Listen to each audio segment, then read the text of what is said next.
Good morning everyone. आ रही है मेरी वॉइस सबको?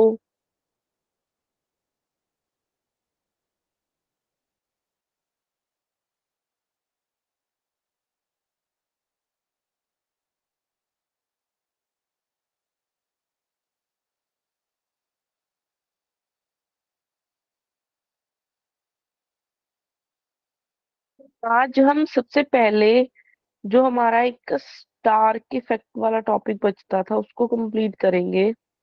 तो स्टार इफेक्ट क्या होता है? जैसे हमने जीमन इफेक्ट पढ़ा है। जीमन इफेक्ट क्या होता है कि अगर हम किसी एटम को मैग्नेटिक फील्ड में रखते हैं, कि एटम को मैग्नेटिक फील्ड में रखते हैं, तो क्या होता है, स्पेक्ट्रल मतलब जो एनर्जी लेवल्स है वो आगे स्प्लिट हो जाते हैं, ये एनर्जी लेवल्स में। तो उसकी वजह से, ट्रांजिशन की वजह से जो स्पेक्ट्रा बनता है उसको हम लोग जीमन इफेक्ट बोलते हैं। बट ऐसे ही मैग्नेटिक फील्ड में रखा था ना, सेम चीज करते हैं जब हम किसी एटम को, जब किसी एटम को इलेक्ट्रिक फील्ड में रखेंगे, देन हमारे पास सेम पैटर्न, सेम चीज शो होती है कि जो एनर्जी लेवल्स है वो स्प्लिट होते हैं बहुत सारे एनर्जी लेवल्स में। तो स्प्लिटिंग की वजह से एक स्पेक्ट्रा बनेगा, ठीक है। उस स्पेक्ट्रा को हम लोग क्या बोलते हैं, स्टार्क इफेक्ट बोलते हैं। तो अब डिफरेंशिएट करो कि अगर डिटो सेम पार्ट चीजें सेम है, ठीक है, कि अगर हम लोग मैग्नेटिक फील्ड में रखते हैं तो जीमन इफेक्ट आएगा, और अगर हम लोग इलेक्ट्रिक फील्ड में रखते हैं तो क्या आएगा, स्टार्क इफेक्ट आएगा, ठीक है। स्प्लिटिंग है एनर्जी लेवल्स की, वो दोनों में क्या रहने वाली है, सेम रहने वाली है। जैसे अगर मैं हाइड्रोजन मतलब सिंपल अगर मैं बात करूं, जैसे हमने बोहर मॉडल में क्या किया था कि जैसे अगर एन की वैल्यू 1 है तो एल की वैल्यू आपके पास क्या हो जाएगी, 0। तो यहाँ से जे की दो वैल्यूज बनने वाली हैं आपके पास। जे क्या होता है, L minus half to L plus half, ठीक है। यहाँ से जे की वैल्यू आपके पास बन जाती है 1/2। अगर आपके पास एन टू है तो एल की दो वैल्यूज बनती है, एक एल बनता है 1 और एक एल बनता है 0। यहाँ से जे की आपके पास वैल्यू 3/2 1/2 आ जाती है, यहाँ से जे की वैल्यू आपके पास 1/2 आती है। तो अगर मैं स्पेक्ट्रोस्कोपिक टर्म्स की बात करूं, इसके लिए जो स्पेक्ट्रोस्कोपिक सिंबल आता है वो आता है 1s 1/2। इसके लिए जो सिंबल आएगा वो आएगा 2s 1/2। इसके लिए क्या आएगा, इसके लिए आएगा 2p 1/2 और 2p 3/2। ये दो तीन सिंबल्स आते हैं, n2 के लिए तीन आते हैं और n1 के लिए 1 आता है। तो ये टर्म सिंबल तब है, ये एनर्जी लेवल्स कब है, जब आपकी इलेक्ट्रिक फील्ड 0 है। जैसे ही आप इसको इलेक्ट्रिक फील्ड में रखते हो, जैसे ही इलेक्ट्रिक फील्ड में रखते हो, तो ये रूल क्या बोलता है कि जो ये दो एनर्जी लेवल्स होते हैं ये डीजनरेट नहीं रहते हैं। अभी 2p 1/2 एंड 2p 3/2, ये क्या है, डीजनरेट एनर्जी लेवल्स है, मतलब इनकी एनर्जी लेवल्स क्या है, सेम है। बट जैसे ही आप इसको मैग्नेटिक फील्ड में रखते हो, ये क्या होते हैं, ये डीजनरेट नहीं रहते हैं, ये डीजनरेट नहीं रहते हैं। ये हमें कहाँ से पता चला था, ये हमें इस मैग्नेटिक फील्ड से पता चला था। आगे फिर ये स्प्लिट हो जाते हैं और एनर्जी लेवल्स में, मतलब अगर जे की वैल्यू है तो ये एम जे वैल्यूज में क्या हो जाते हैं, स्प्लिट हो जाते हैं। मैं इसको थोड़ा सा ऐसे दिखा रही हूँ। पहले आता है 1s, पहले आपके पास आएगा 1s 1/2, ठीक है। ये एनर्जी लेवल ऐसा ही रहेगा। फिर आपके पास आ जाता है 2p 1/2, और एक आपके पास आ जाएगा 2p 3/2। एक और लेवल आएगा, वो आपके पास बनेगा 2s 1/2। तो ये दोनों जो लेवल्स हैं ये क्या है, डीजनरेट है। ये डीजनरेट नहीं होते, जैसे जैसे हम वीक मैग्नेटिक फील्ड रखेंगे ये डीजनरेट से ऐसे बनना स्टार्ट हो जाएंगे। ऊपर हो जाएगा 2p 3/2 लेवल, और नीचे बन जाएगा 2p 1/2 लेवल। ऐसे ही आपके पास कौन सा बनेगा, 2s 1/2 लेवल, 1s 1/2 लेवल, ठीक है। ये कब है? ये आपके पास था जब इलेक्ट्रिक फील्ड जीरो है। ये कब है? जब इलेक्ट्रिक फील्ड अभी हमारे पास नॉन जीरो हो गई है, मैंने इलेक्ट्रिक फील्ड कुछ अप्लाई करना स्टार्ट कर दी है। ठीक है, चाहे है स्मॉल ही बट अप्लाई करना स्टार्ट कर दिया। तो सबसे पहले इलेक्ट्रिक फील्ड क्या करती है कि जो एनर्जी लेवल्स डी जनरेट थे उसमें एनर्जी डिफरेंस क्रिएट कर दिया उसने। ठीक है, वो डी जनरेट नहीं रहे, फिर उसके बाद वही आगे एमजे वैल्यूज में उसने स्प्लिट हो जाना है। ठीक है, ये आपके पास आगे पांच, ये बताओगे कोई कितने एनर्जी लेवल्स में स्प्लिट होगा 3/2 वाला?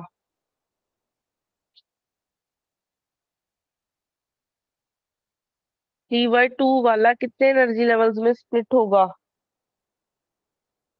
4 मैम। 4 मैम। ये आगे एमजे वैल्यूज में स्प्लिट हो जाना है। ठीक है, 3/2 एमजे लिख लो ऊपर।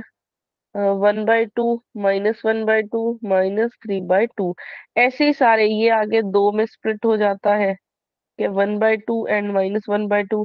ये भी आगे दो में स्प्लिट हो जाएगा 1/2 एंड -1/2। ये भी आगे दो में स्प्लिट हो जाएगा 1/2 एंड -1/2। ऐसे ही आपका चलता रहेगा। ठीक है, तो इसमें कोई भी बाकी और किसी भी, जैसे हमने जीवन इफेक्ट किया था वैसे ही इसमें है, किसी में भी कोई फर्क नहीं है।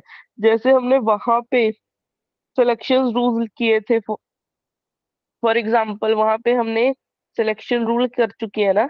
सिलेक्शन रूल क्या था कि जो डेल्टा एमजे की वैल्यू है वो या तो जीरो होनी चाहिए या +-1। ठीक है, जीरो कब होती है? जीरो जब होती है उसको पाई कंपोनेंट बोलते हैं, जब +-1 होती है उसको सिग्मा कंपोनेंट बोलते हैं।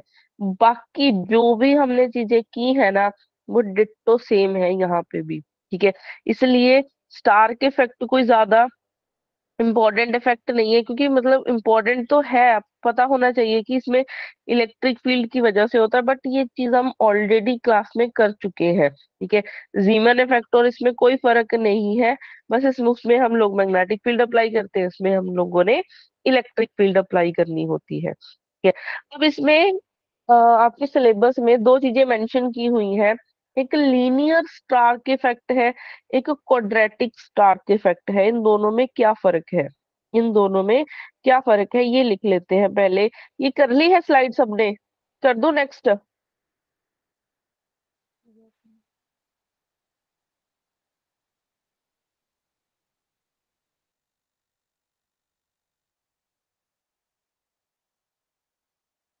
एक लीनियर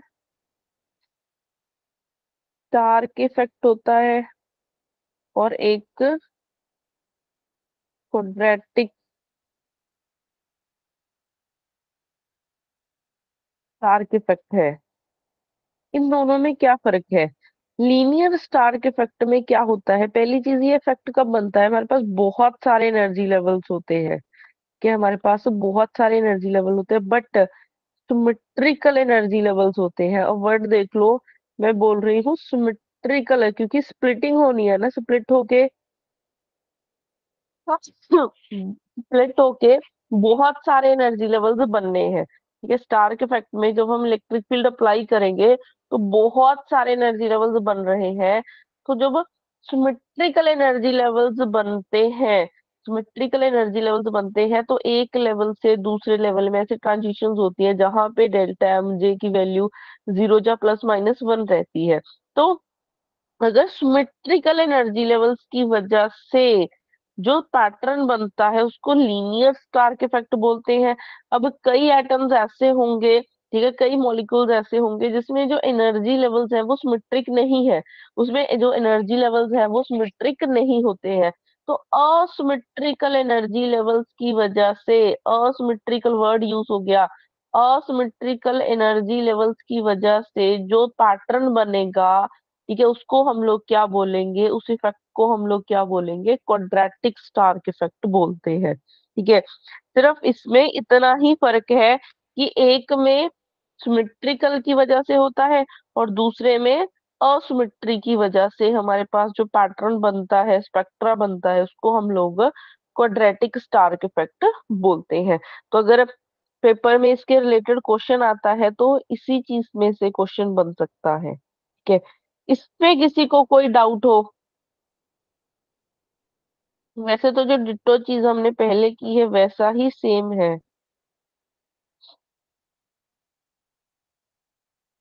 क्लियर है मैम। तो उसके बाद एक आपके सिलेबस में एक और वर्ड लिखा हुआ था। अ,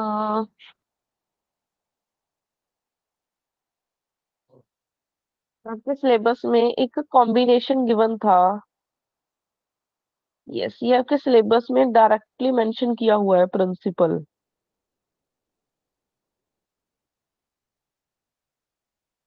तो ये है क्या प्रिंसिपल? ठीक है, तो ये प्रिंसिपल हमें क्या बताता है? ये प्रिंसिपल हमें क्या बताता है? ऑलरेडी हम लोग ये चीजें कर चुके हैं, ठीक है। अब मान लो आपके पास ऐसी ट्रांजिशन हो रही है, इसको हम लोग ऐसे डिफाइन कर रही हूँ मैं। ठीक है, इस प्रिंसिपल को मैं एक एग्जांपल से समझा रही हूँ कि अगर एक N1 है, एक N2 है, एक N3 है, ठीक है।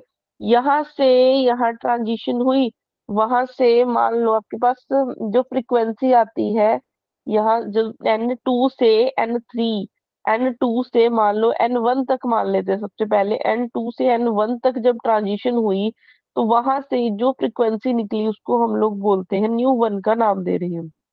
N3 से N2 तक जब, 3 से 2 तक जब ट्रांजिशन हुई, देन आपके पास जो फ्रीक्वेंसी निकली वो आई N2। ठीक है, तो आपका पैटर्न बनेगा एक्सपेक्टल, जिसमें ये भी फ्रीक्वेंसी है जिसकी N1 फ्रीक्वेंसी है। एक ऐसी लाइन भी बनेगी जिसकी फ्रीक्वेंसी N2 है, ठीक है।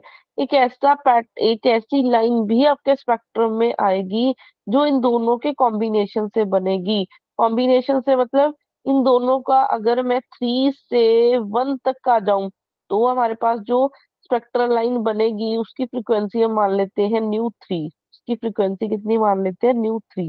कहने का मतलब क्या है कि अगर मैं इन दोनों का सम कर दूं, ठीक है, या फिर इनका समेशन कर दूं या सब्ट्रैक्शन कर दूं, उससे जो फ्रीक्वेंसी आएगी वो भी आपके पैटर्न में दिखेगी आपको कहीं ना कहीं। ये बोला जाता है कॉम्बिनेशन रूल। कॉम्बिनेशन का मतलब क्या है कि चाहे आप सब्ट्रैक्शन कर रहे हो, चाहे आप एडिशन कर रहे हो, चाहे आप एडिशन करोगे, तब भी आपके सिस्टम में, आपके स्पेक्ट्रा में एक ऐसी लाइन दिखेगी ही दिखेगी जो इन दोनों के कॉम्बिनेशन से बनेगी। मान लो मैं N3 से N1 तक ट्रांजिशन कर रही हूँ, N3 से N1 तक ट्रांजिशन कर रही हूँ, तो वहां से आई मेरे को N3। और N3 अगर आप देखोगे, इन दोनों का ही अगर मैं सम कर दूं तब भी आ सकती है। इन दोनों का सम कर दूं तब भी आ सकती है ना। तो मैं इसको ऐसा भी लिख सकती हूँ। तो इन बाकी दो के सम से आपके पास थर्ड लाइन बन रही है। हो सकता है बाकी दो के सब्ट्रैक्शन से भी कोई एक लाइन बन सकती है, ठीक है। तो ये प्रिंसिपल हमें क्या बताता है कि दो स्पेक्ट्रल लाइन के कॉम्बिनेशन, मतलब दो स्पेक्ट्रल लाइन के समीशन या एडिशन से भी आपके पास जो फ्रीक्वेंसी आती है वो आपके स्पेक्ट्रम में शो होती ही होती है। अब इसकी ना एक डेफिनेशन लिख लो, ताकि इन फ्यूचर जब भी आप इसको रिवाइज करो तो आपको पता चल जाए। इसकी डेफिनेशन लिखवा रही हूँ, लिख लो पहले।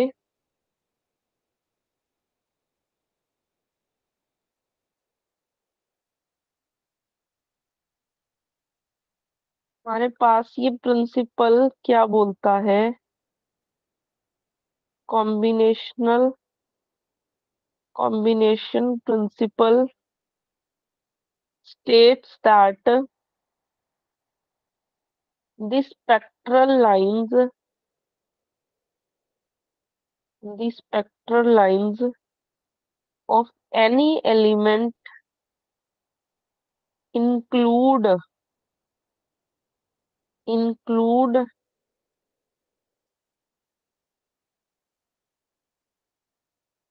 include frequencies that are that are either the sum or the difference of the frequencies of two other lines के। ये आपके पास प्रिंसिपल है। इसको लिख लो ताकि इन फ्यूचर जब भी आप इसको कभी रीड करो तो आपको पता चल जाए कि क्या होता है। इस प्रिंसिपल में किसी को कोई डाउट हो?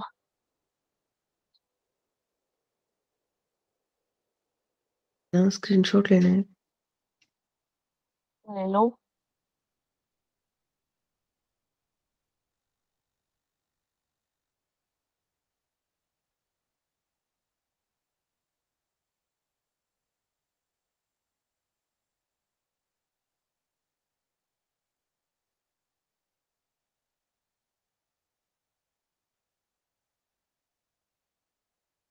ठीक है। वो आपका सिलेबस जो एटॉमिक का था वो वहीं पे यहीं पे खत्म हो जाता है, बट इसकी अभी हम लोग 1-2 दिन लगाएंगे इसकी प्रैक्टिस शीट्स करने के लिए, ताकि कोई भी अगेन इन फ्यूचर इसकी प्रैक्टिस शीट्स ट्राई करता है तो उनको दिक्कत ना आए।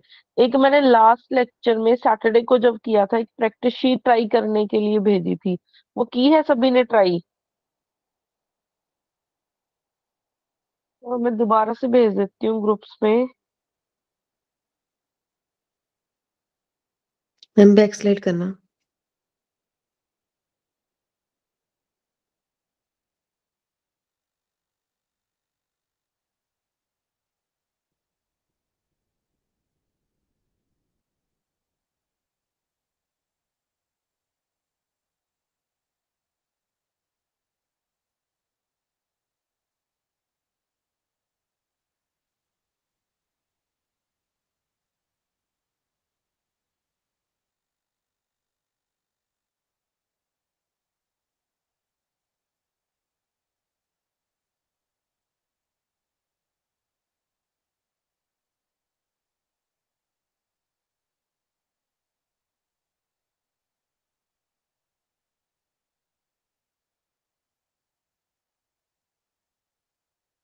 नेक्स्ट अभी हम लोग असाइनमेंट डिस्कस करेंगे जो मैंने आपको लास्ट ग्रुप में भेजी थी।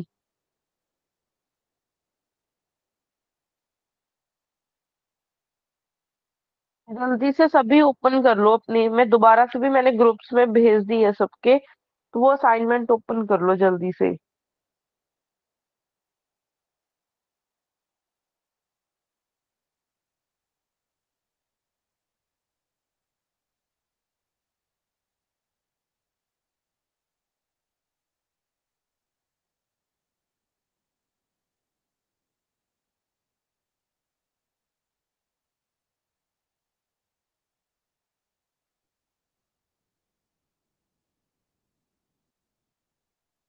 हमारे पास असाइनमेंट 10 का नाम दिया हुआ है उसको। असाइनमेंट 10 का नाम दिया है एटॉमिक एंड मॉलिक्यूलर फिजिक्स का। तो इसमें हमारे पास क्वेश्चन नंबर फर्स्ट क्या बोला हुआ है उन्होंने?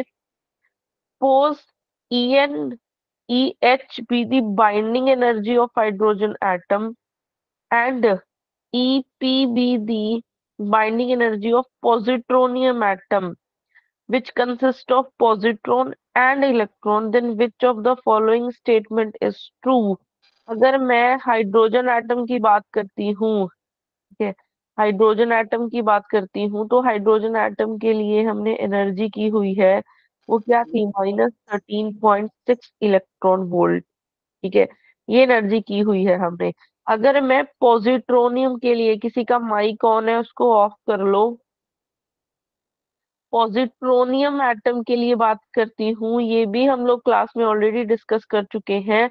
पॉजिट्रोनियम के लिए जो एनर्जी होती है वो क्या होती है, कोई बता सकता है ये? Half of hydrogen ma'am. EH/2 हो जाएगी मैम, यस प्रोपोर्शनल टू ये हम मास होती लोग है। यस ये हम लोग ऑलरेडी क्लास में डिस्कस कर चुके हैं कि जो पॉजिट्रोनियम होता है उसकी हाफ हो जाती है हाइड्रोजन एटम से। तो यहाँ से हमारा जो ऑप्शन नंबर सी है वो करेक्ट हो जाएगा। ठीक है, इसको मैं डिटेल में इसलिए नहीं करवा रही क्योंकि हम लोग ऑलरेडी क्लास में डिस्कस कर चुके हैं, तो उसका ऑप्शन नंबर सी करेक्ट हो जाएगा। ऑप्शन नंबर सी करेक्ट हो जाएगा। उसके बाद नेक्स्ट आ जाता है क्वेश्चन नंबर 2। क्वेश्चन नंबर 2 में क्या है? सपोज वही lambda H be the spectral wavelength of hydrogen atom, और lambda P the spectral wavelength of the positronium atom which consists of positron and electron. Which of the following statement is true in terms of wavelength पूछा है। तो अब यहाँ से ही अगर आपको energy का रिलेशन पता है, आपको वेवलेंथ का भी पता चलना चाहिए, क्योंकि एनर्जी क्या होती है, एच न्यू के इक्वल होती है, और इसको आप एच सी बाय लैम्डा भी लिख सकते हो। तो जो एनर्जी है वो इनवर्सली प्रोपोर्शनल है वेवलेंथ के। तो अगर आपके पास ई पी का ऐसा रिलेशन है, ठीक है, तो वेवलेंथ क्या होनी चाहिए, इसकी अपोजिट रिलेशन में जाएगी। तो अगर वेवलेंथ का रिलेशन लिखना हो तो वो ऑपोजिट हो जाएगी, मतलब 2 टाइम्स बन जाएगी। वो क्या बन जाएगी, 2 टाइम्स बन जाएगी।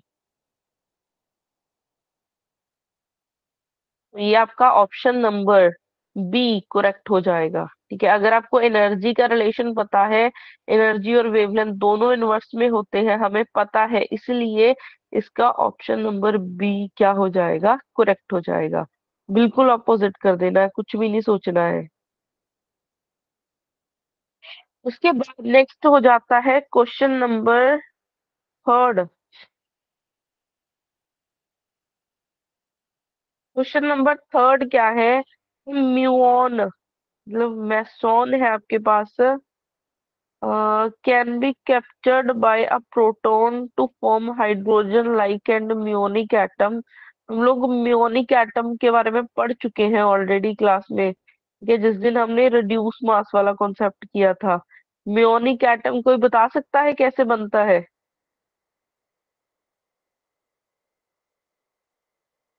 म्योनिक एटम कैसे बनता है? इलेक्ट्रॉन को रिप्लेस करके। नियॉन से रिप्लेस करते हैं इलेक्ट्रॉन।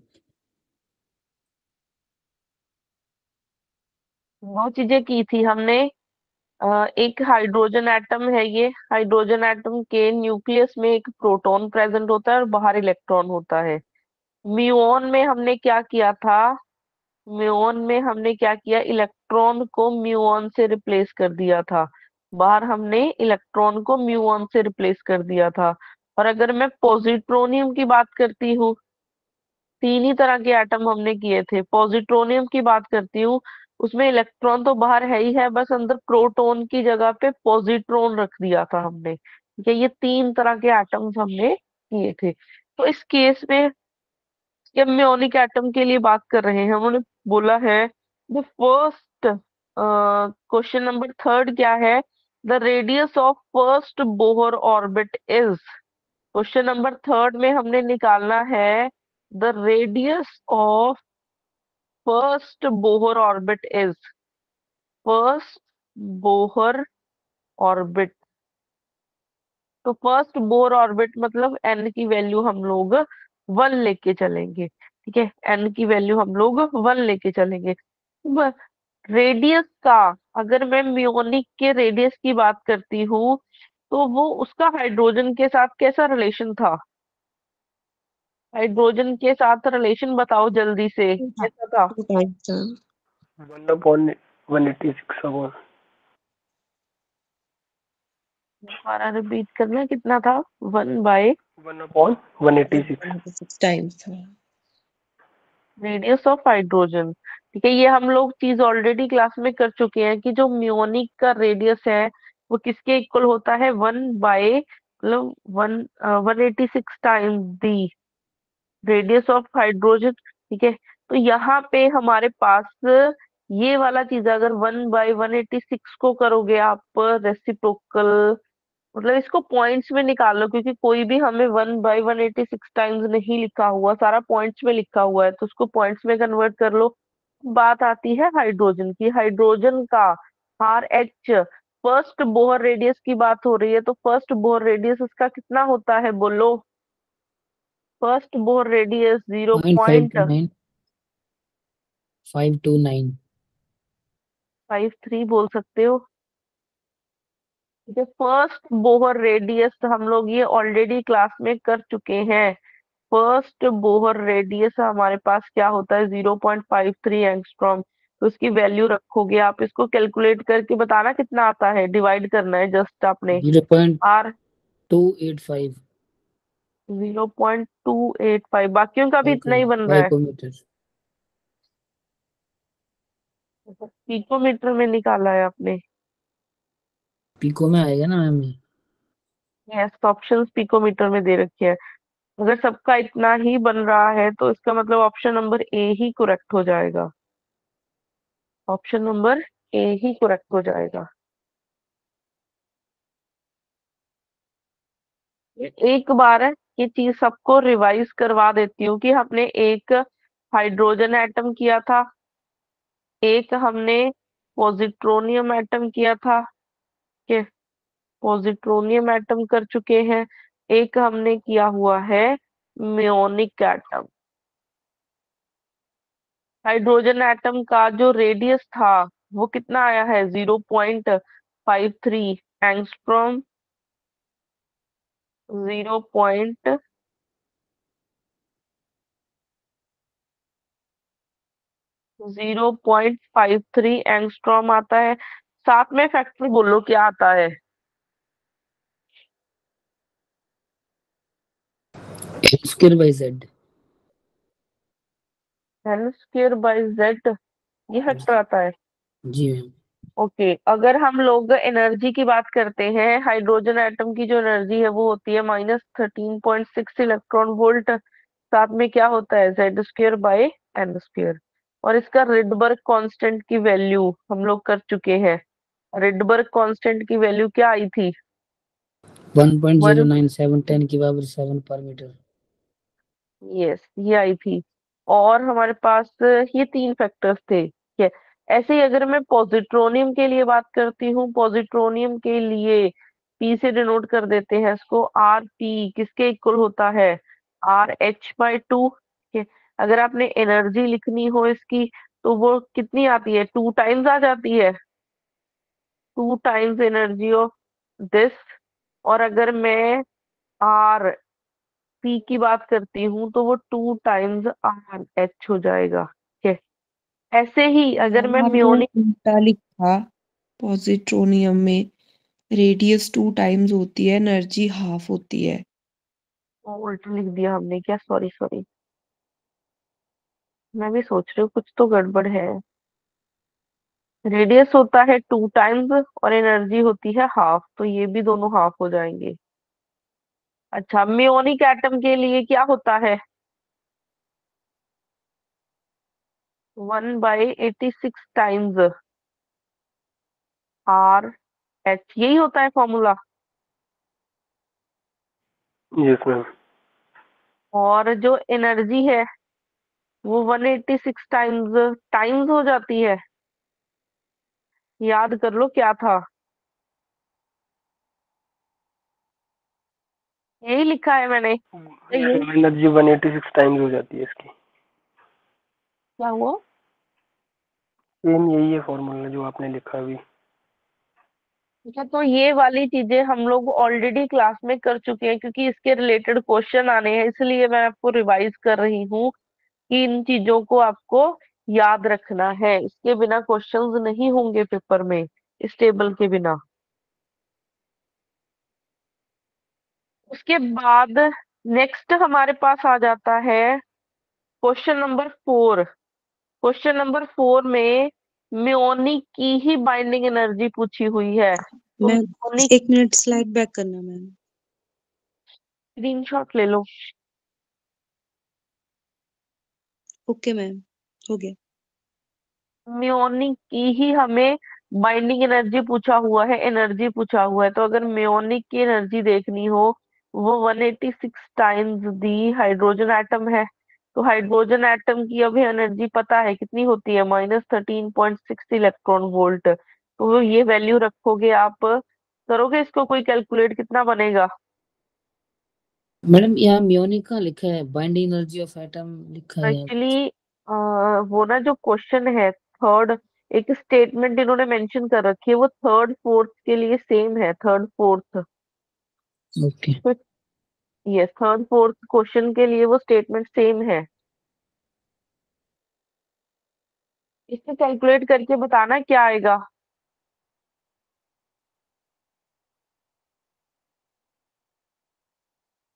उन्होंने म्योनिक एटम पूछ के, ठीक है, क्वेश्चन नंबर थर्ड और फोर्थ दोनों उसके लिए ही पूछे हुए हैं, इस चीज में कंफ्यूज मत होना। इसको कैलकुलेट करके बताओ क्या आएगा क्वेश्चन नंबर फोर्थ का आंसर। सी आएगा।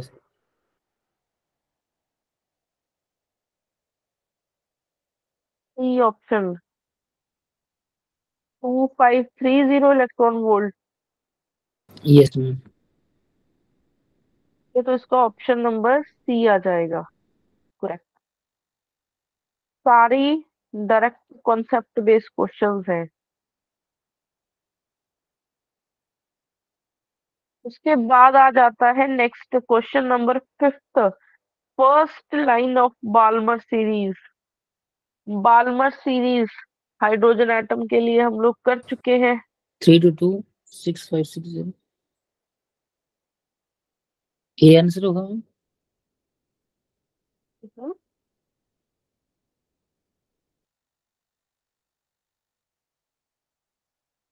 फर्स्ट क्वेश्चन नंबर फिफ्थ कर रहे हैं हम। First line of Balmer series. First पहली चीज, बाल्मर सीरीज कब होती है? बाल्मर सीरीज हमारे पास होती है जब हम लोग N2 पे ट्रांजिशन करते हैं। फर्स्ट लाइन है, इसका मतलब 3 से 2 तक जब आएंगे तब हमारे पास जो ट्रांजिशन निकलेगी उसको H अल्फा लाइन बोलेंगे। इसको बोलते हैं first line of Balmer series. तो फर्स्ट लाइन के लिए हमारे पास मेथड क्या होता है? 1/λ is equal to R infinite 1 by इधर क्या हो जाएगा आपका? एन आई का स्क्वायर होता है माइनस एन एफ का स्क्वायर। ठीक है, तो यहाँ से आपके पास क्या चीज बन जाएगी? 1/4 माइनस 1/9, यही चीज बनने वाली है, क्योंकि फाइनल स्टेज हमारी होती है एन एफ और ये हमारी होती है इनिशियल स्टेज। तो यहाँ से आपके पास कैलकुलेट करोगे 5 - 4 बन जाएगा, 9 - 4 बन जाएगा 5/, नीचे क्या बनेगा? 36। तो लैम्डा की वैल्यू बन जाएगी 36/5 टाइम्स आर इन्फानाइट। और आर इन्फानाइट की वैल्यू हमने अभी लिखी थी। आर इन्फानाइट की वैल्यू होती है 1.09। मैडम कितनी ये लिखी थी गलत हमने? गलत लिखा है ये, क्योंकि 6563 एंगस्ट्रॉम बनेगा, इन्होंने 6.5 एंगस्ट्रॉम दिया है। देखते हैं। आर इन्फानाइट की वैल्यू क्या लिखी थी? 1.097 होती है ना। 1.097 इंटू 10⁻⁷ पर मीटर। तो इधर वैल्यू रखोगे आप, इसको कैलकुलेट करके बाकी भी बताओ क्या आएगा। लैम्डा की वैल्यू यहाँ पे बताओ कि क्या बनेगी। 6.563 10⁻⁻7। 5 6.63 6.563 5 6 3 63 10⁻⁻7 मीटर। तो एंगस्ट्रॉम है तो वैल्यू। 6563 एंगस्ट्रॉम बन जाएगा। यस, ये हो सकता है टाइपिंग मिस्टेक हो।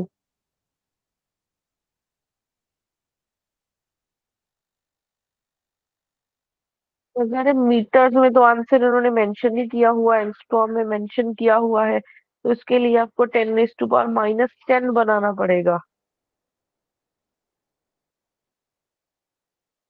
ऐसे उन्होंने टाइपिंग मिस्टेक की हुई है।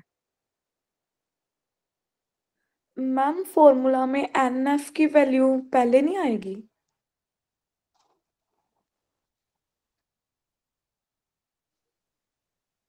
हाँ, ये एनएफ की वैल्यू पहले। मतलब पहले हम इनिशियल लेंगे और फिर फाइनल लेंगे? जैसे मर्जी लिख लो। मैं अगर ऐसे लिख रही हूँ ना, अगर मैंने फॉर्मूला लिखा ऐसे, Ni² - NF², तो मैं अब स्टेज लेने पे है। मैं इसको लिख रही हूँ Ni, इसको लिख रही हूँ Nf। अगर आप उल्टा लिख रहे हो, आप इसको ऐसे लिख लो, Nf square minus Ni square.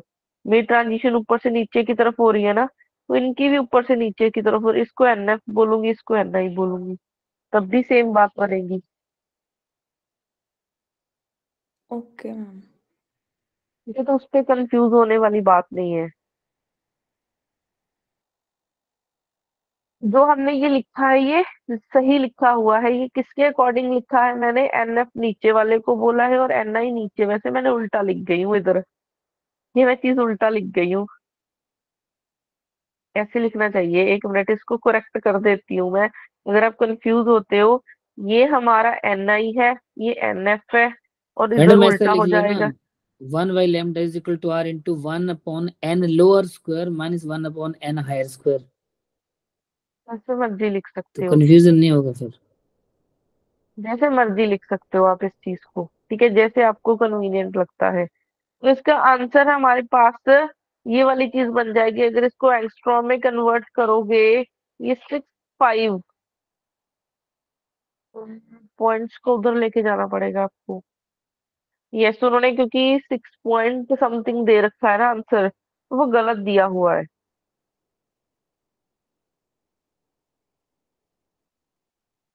Yes, answer गलत दिया हुआ है इन्होंने। ठीक है, तो यहाँ से आप कैलकुलेट कर लेना, ये वाला हमारा आंसर हो जाएगा। बाकी भी एक बार मेरे को कंफर्म कर दो कि यही आंसर आ रहा है या फिर इससे कोई अलग आंसर आ रहा है आप किसी का भी। सबका यही बन रहा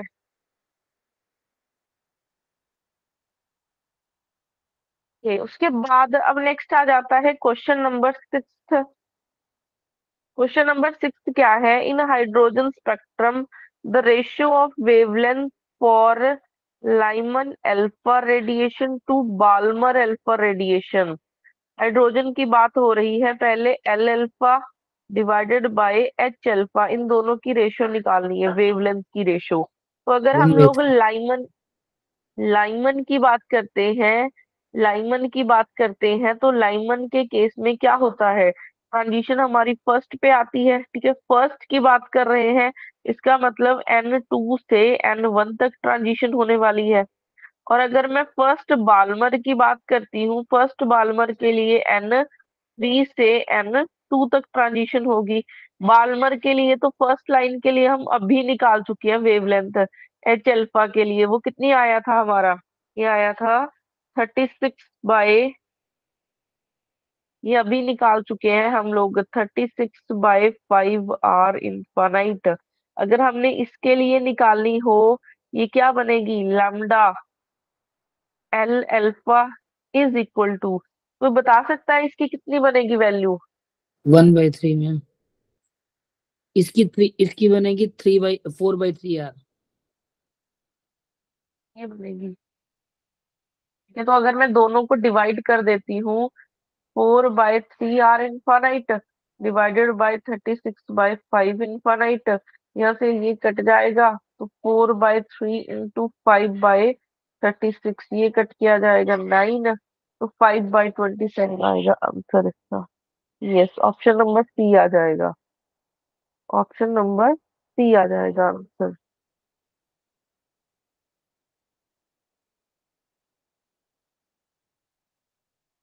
अगर किसी को ये नहीं पता चला है, तो मैं रिपीट कर रही हूँ, हम लोगों ने वेवलेंथ की वैल्यू ये लिखी थी, R infinite divided by Ni का स्क्वायर माइनस Nf का स्क्वायर, ये लिखा था हमने, ठीक है। ये होता है Ni और ये होता है Nf, यहाँ ऊपर से नीचे की तरफ ट्रांजिशन होती है। अब अगर मैं लाइमन की बात करती हूँ, लाइमन के लिए जो फाइनल स्टेज है वो होती है 1, और अगर मैं बाल्मर की बात करती हूँ, जो फाइनल स्टेज है वो होती है 2। फर्स्ट की बात करते हैं तो ऊपर, ठीक है, लाइमन के लिए जो फर्स्ट सीरीज है वो 2 से 1 तक आना है। 2 से 1 तक आओगे तो 1/λ किसके इक्वल बनेगा? ये बन जाएगा 1 - 1/4, तो यहाँ से बन जाएगा आपका ये 3/4। तो यहाँ से वेवलेंथ आ जाएगी एल अल्फा के लिए 4/3 R इनफाइनाइट। और इसके लिए तो हमने अभी किया था कि 3 से N2 तक ट्रांजिशन होनी है, इसी वाले फॉर्मूले में वैल्यू सब्स्टिट्यूट करो और लैम्डा की वैल्यू एच अल्फा के लिए आपके पास बन जाएगी। ये हमने क्या लिखी थी, 36/5 R इनफाइनाइट। तो दोनों को जस्ट मैंने डिवाइड किया है, मतलब मेन सब कुछ हमने इस फॉर्मूले में रख के किया है। तो इस फॉर्मूले में वैल्यू सब्स्टिट्यूट की, आपके पास दोनों की रेशियो लेनी थी, तो ऑप्शन नंबर सी करेक्ट हो जाएगा। इस क्वेश्चन में किसी को डाउट हो? No ma'am. इसके बाद नेक्स्ट आता है question number 7th। Question number 7th क्या है, इन if a proton were 10 times lighter than ground state energy of electron in a hydrogen atom would have been। तो ऑप्शंस दे रखे हैं कि लेस होगा, सेम होगा, मोर और depends on the electron mass. हमने क्या बोला है कि अगर मैम ये 10 प्रोटॉन टाइम्स लाइटर किसके कंपेयर, इलेक्ट्रॉन से कम बोला है या इसके मास से कम बोला है? प्रोटॉन के ही मास से कम बोला है। तो कोई चेंज नहीं होना चाहिए ना, क्योंकि इलेक्ट्रॉन के मास पे डिपेंड करती है। कोई चेंज नहीं आएगा। मतलब अगर बहुत छोटा हो गया तो रिड्यूस्ड मास का कॉन्सेप्ट लगाएंगे, ऐसे तो कोई चेंज नहीं बोल सकते हम फिर। वो करेक्शन होके जो हमारा रिजल्ट निकला था ना, वो रिड्यूस मास का ही आना है। जो हमने पहले कॉन्सेप्ट किया तो वो नहीं लेते, हम लोग रिड्यूस मास का कॉन्सेप्ट ही लेके चलेंगे, और उसमें न्यूक्लियस का मास इंक्लूड होता ही होता है। में न्यूक्लियस का मास जो है ना, वो इंक्लूड होना ही होना है। तो आपको हर एक केस में रिड्यूस मास का कॉन्सेप्ट आप भूल नहीं सकते। तो अगर प्रोटॉन को 10 टाइम्स स्मॉलर कर दिया जाए, लाइटर कर दिया जाए, क्या फर्क पड़ेगा? निकालो एक बार जल्दी से। 2 मिनट दिए आपको ट्राई करने के लिए इसको।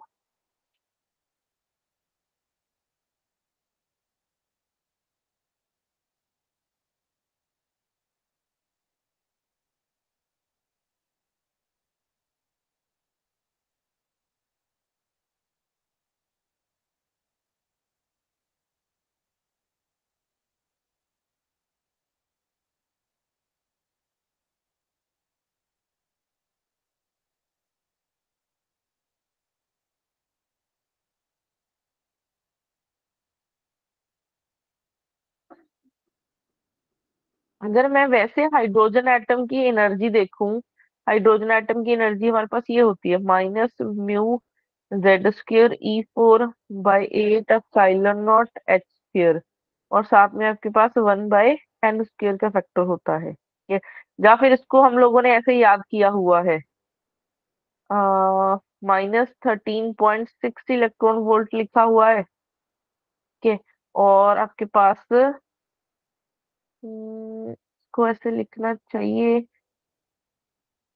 ये साथ में म्यू का फैक्टर आता है। ठीक है, साथ में म्यू का फैक्टर और Z²/n² क्या है, बाहर।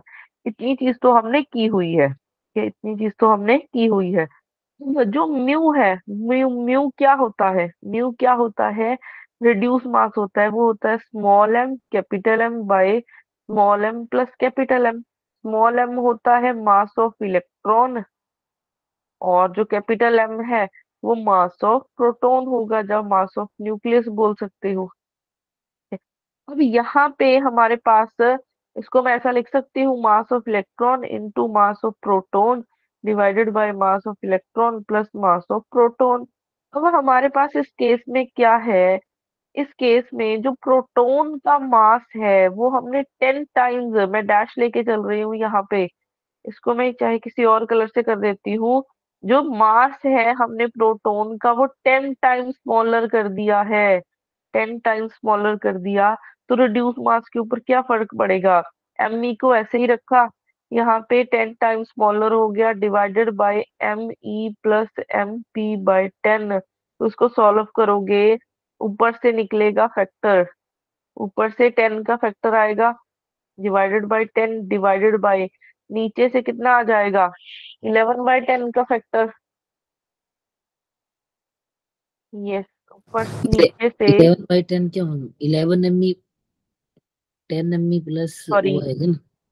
यस ये ऐसा बनेगा 10 me plus mp divided by 10। 10 से हो जाएगा 10 कैंसल, तो me into mp divided by 10 me plus mp।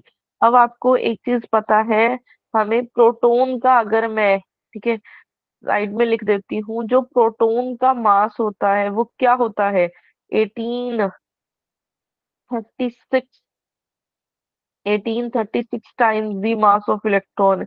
ये मैंने आपको पहले भी ऑलरेडी क्लास में बताया था कि जो मास है प्रोटॉन का वो इतना होता है। तो यहाँ पे मैं अगर मास रख दूं तो बन जाएगा 1836 times mass of electron divided by 10 times me plus 1836 times mass of electron. तो इसको थोड़ा सा सॉल्व करो।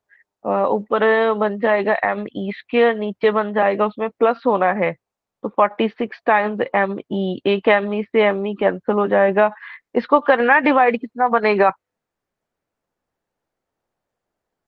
मैम बहुत कम फर्क पड़ेगा इससे तो। ये कितना फर्क पड़ेगा? कम हो जाएगा थोड़ा सा, मतलब ऊपर 1836 है, नीचे 1846 है, थोड़ा सा मास कम हो जाएगा। 0.99 इतना पॉइंट तो नाइन नाइन आ रहा है। सेम ही लेना चाहिए उसके लिए यस तो। मैम। तो यहाँ से देखो, जो म्यू की वैल्यू है वो 0.99 टाइम्स मास ऑफ इलेक्ट्रॉन है।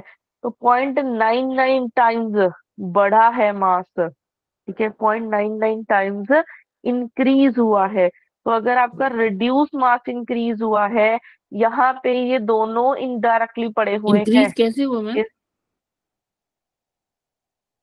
टाइम्स लिखा है ना मैंने। 99/100 हुआ ना। अगर पॉइंट्स में देख रहे हो तो आपको कम लग रहा है, अगर 0.99 देखे, अगर मैं ऐसी फैक्टर देख रही हूँ तो वो इंक्रीज होगा डिक्रीज होगा? डिक्रीज ही हुआ ना इसको, मैम। अच्छा, तो फिर एनर्जी में क्या फर्क पड़ने वाला है?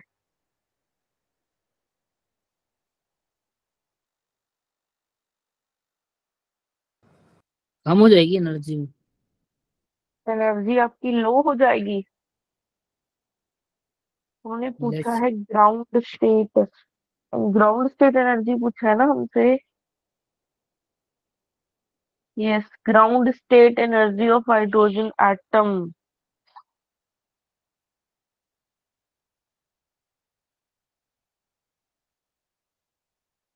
अच्छा, हम लोग इसको ना ऐसे करके देखते हैं। हमारे पास रिड्यूस मास ये आया ना, ये रिड्यूस मास ये आया। अब इस फैक्टर को याद रखो, ये है आपके पास एक तरफ, ठीक है। मैं इसको थोड़ा सा अभी अलग लिख रही हूँ, डिफरेंशिएट करते हैं। अगर मैं हाइड्रोजन एटम की बात करती हूँ, हाइड्रोजन एटम के लिए जो एनर्जी है, ग्राउंड स्टेट एनर्जी की बात करती हूँ, वो आती है -13.6 इलेक्ट्रॉन वोल्ट। ये सबको पता है, हम लोग देख चुके हैं। अगर हमारे पास जो मास है प्रोटॉन का, ठीक है, वो कम कर दिया जाता है 10 टाइम्स, देन आपके पास जो एनर्जी है वो कितनी निकल के आएगी? वो एनर्जी क्या निकल के आएगी? वो डायरेक्टली प्रोपोर्शनल थी म्यू के, वो डायरेक्टली 13.46 थी आ जाएगी ना मैम, म्यू के थी ना। 13.46। तो म्यू की अगर आप वैल्यू रखोगे इधर, तो वो बनेगी -13.6 इलेक्ट्रॉन वोल्ट इंटू म्यू की वैल्यू रख दी 0.99 का फैक्टर। तो यहाँ से इसको मल्टीप्लाई करके बताओगे कोई कितना बनेगा? तो 13.46। 13.46 तो नहीं है, 5 to 6 आनी चाहिए, नहीं होनी चाहिए। कैलकुलेट कर रहे 13.464 आ रहा है मैम। 464 ही आ रहा है। हो, मैं भी कैलकुलेट करती हूँ।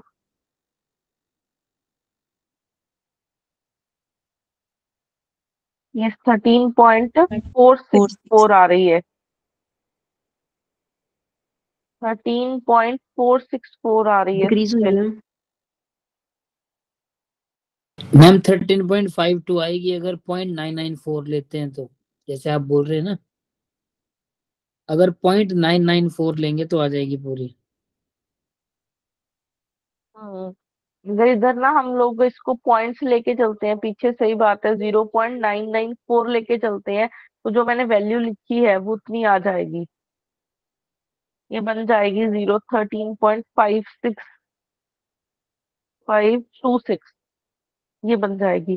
तो एक तरफ इतनी एनर्जी है 13.6, ठीक है, एक तरफ 13.526 है, बट एक चीज ध्यान रखो, ये नेगेटिव में है वैल्यू। हाँ बढ़ेगी क्या बढ़ेगी है? क्योंकि बड़ी हो गई है, नेगेटिव में है, लेस नेगेटिव। तो इसका मतलब ये इंक्रीज हुई है वैल्यू। आपने इसको पॉजिटिव में लेके नहीं चलना है। मैंने वो फैक्टर क्यों बोला था कि बड़ी थी, क्योंकि वो जीरो के ज्यादा क्लोज चली गई है।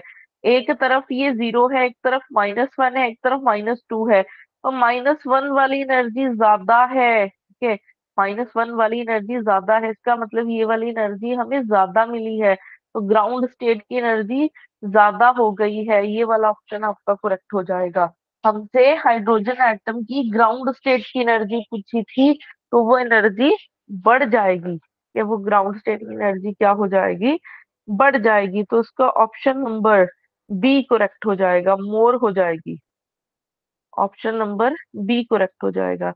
ये क्वेश्चन सभी को समझ में आया है या फिर इसको रिपीट करूं मैं?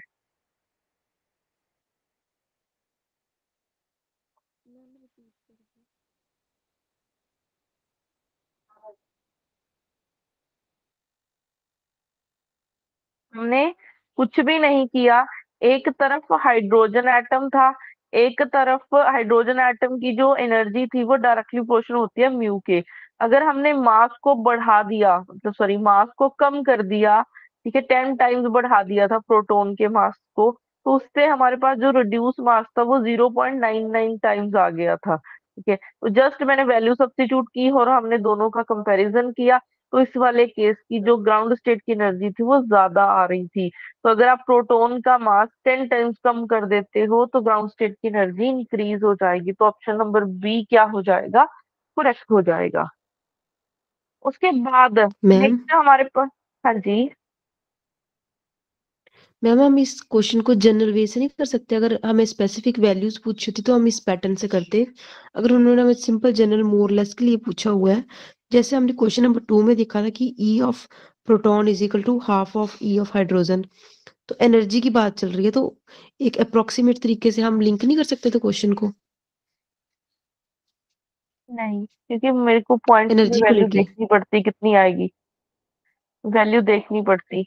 नहीं, अगर मोर और लेस की बात चल रही है, अगर हम जनरल वे से मोर लेस की बात कर रहे हैं, तो ऐसे प्रोटॉन की जो है वो हाफ टाइम्स हाइड्रोजन बता की होती सकते है। हो, वो तो बता सकते हो आप, निकाल सकते हैं?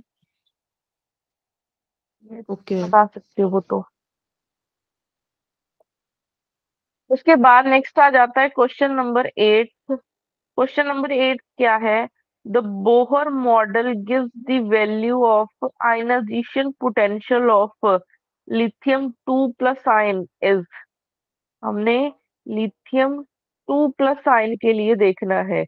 वैसे अगर ये देखा जाए, ये भी एक हाइड्रोजन लाइक एटम है, ये एक हाइड्रोजन लाइक एटम है। क्यों? क्योंकि लिथियम का जो एटॉमिक नंबर है वो होता है 3, उसमें से दो निकाल दिए गए, ठीक है, दो निकाल दिए गए, तो उसमें से एक ही बचेगा, तो वो एक किसके लिए होता है? हाइड्रोजन के लिए होता है। तो लिथियम 2+ भी एक हाइड्रोजन लाइक एटम है, हाइड्रोजन लाइक एटम है। तो अगर हमने उसकी एनर्जी देखनी हो, एनर्जी हमारे पास क्या होती है? एनर्जी होती है -13.6 इंटू Z² बाई N², यही होती है energy, -13.6 electron volt into Z² by N²। तो यहाँ पे उन्होंने पूछा है किसके लिए?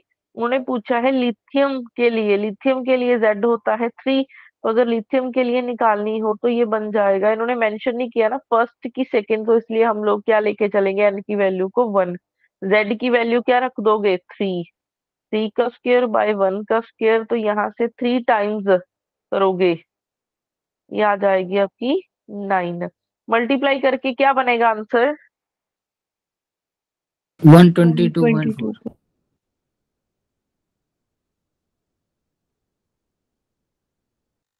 तो आपके पास ये आ जाएगा आंसर।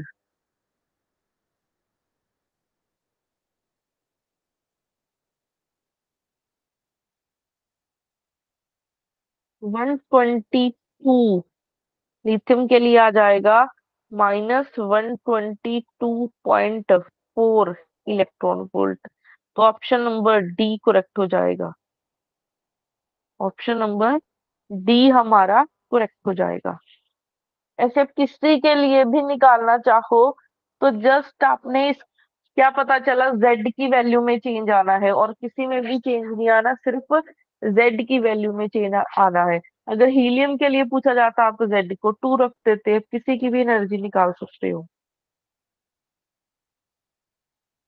उसके बाद आ जाता है क्वेश्चन नंबर 9। क्वेश्चन नंबर 9 क्या है? The wavelength of the first line of Balmer series in hydrogen spectrum is lambda. मतलब फर्स्ट बाल्मर मतलब एच से डिनोट करेंगे, अल्फा मतलब फर्स्ट की बात हो रही है, उसकी वेवलेंथ इन्होंने दे रखी है lambda. Then the wavelength of the first line of Lyman series is, first line of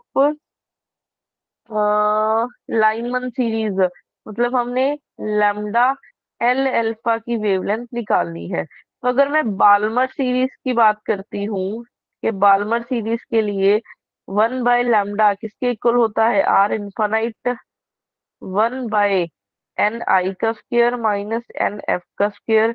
first Balmer series के लिए Ni हमारे पास होता है 3, Ni कितना होता है हमारे पास?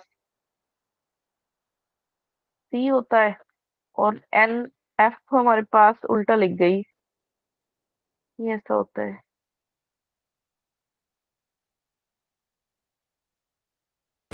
डायरेक्ट लिख दो ना, लैम्डा बाल्मर 36/5 आ जाएगा, और लैम्डा लाइमन 4/3 आ जाएगा। अभी तो किया हमने। ये हमने अभी किया था। एच अल्फा के लिए हमने किया था 36/5 आर इनफाइनाइट, ये हमने अभी लिखा था। ठीक है, अब इसको हम सुनो, इन्होंने लैम्डा के इक्वल लिखा हुआ है, इसको इन्होंने लैम्डा के इक्वल लिख दिया है। नेक्स्ट अगर मैं लाइमन की बात करती हूँ, अगर मैं लाइमन की बात करती हूँ तो लाइमन फर्स्ट लाइमन की बात हो रही है, इसका मतलब 2 से लेके 1 तक ट्रांजिशन होनी है।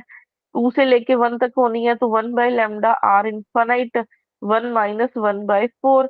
तो इसकी भी वैल्यू हमने अभी लिखी थी, lambda L alpha is equal to 4/3 R infinite. R infinite की वैल्यू यहाँ से लिख लो। ठीक है, हमें क्वेश्चन में आर इनफाइनाइट दिया नहीं हुआ है, तो आर इनफाइनाइट मतलब in terms of R infinite नहीं दिया हुआ, तो आर इनफाइनाइट का आप यहाँ से ही निकाल सकते हो। तो यहाँ से निकालोगे आर इनफाइनाइट की वैल्यू तो क्या बन जाएगी? ये बन जाएगी 36/5 टाइम्स लैम्डा। तो वैल्यू सब्स्टिट्यूट करो, 4/3 इंटू 36 इंटू 5 लैम्डा, तो यहाँ से कट के आ जाएगा 9। तो ये बन जाएगी आपकी 5 लैम्डा/27, ये आ जाएगा आंसर। ये बन जाएगा आपके पास आंसर। ये तो इजी वाला क्वेश्चन था जो हम ऑलरेडी काफी बार, ये तो रिपीट हो चुका है, तो ऑप्शन नंबर बी करेक्ट हो जाएगा। ऑप्शन नंबर बी हमारा करेक्ट हो जाएगा।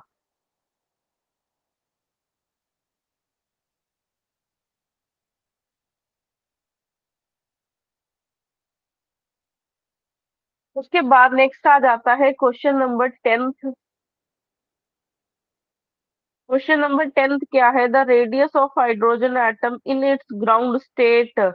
हाइड्रोजन एटम का जो रेडियस होता है वो 0.53 एंगस्ट्रॉम होता है। ठीक है, 0.53 एंगस्ट्रॉम होता है। तो अगर हम, इन्होंने एंगस्ट्रॉम में तो कोई आंसर दे ही नहीं रखा, ऑप्शन दे रखे हैं 10⁻⁻⁴ सेंटीमीटर, या फिर 10⁻⁻⁶ सी ऑप्शन होगी। सेंटीमीटर, सी दे रखा है 10⁻⁸ सेंटीमीटर, डी दे रखा है 10⁻⁻10 सेंटीमीटर। तो उसको कन्वर्ट करना पड़ेगा, 0.53 इंटू 10⁻⁻ एंगस्ट्रॉम को करेंगे, मीटर आ जाएगा। ठीक है, अब यहाँ से आपके पास क्या बनेगा? अब सेंटीमीटर में करना है, सेंटीमीटर में करने के लिए क्या लिखना पड़ेगा मेरे को यहाँ पे? 1 100 मीटर। 100 से मल्टीप्लाई कर दो ना मैम, 10 नियरली 10 की बार -8 आ जाएगा। यस, ये जीरो होता है ना पॉइंट 1 फाइव थ्री मीटर। 10 की power -8 centimetre. 0.53 into 10⁻⁻8 8 centimetre. Centimetre, तो अप्रोक्सीमेट 10⁻8 सेंटीमीटर, तो ऑप्शन नंबर सी करेक्ट हो जाएगा यहाँ पे। मीटर किसके इक्वल होता है? 100 सेंटीमीटर के इक्वल होता है ना, तो बस मीटर की वैल्यू रखी, तो यहाँ से आपके पास ऑप्शन नंबर सी करेक्ट हो जाएगा। उसके बाद question number 11th। Question number 11th क्या है? The total energy of electron in the nth orbit of hydrogen atom is. कितनी एनर्जी होगी nth ऑर्बिट में? मैम माइनस आएगा यहाँ पे, -e²/8πε0r होता है।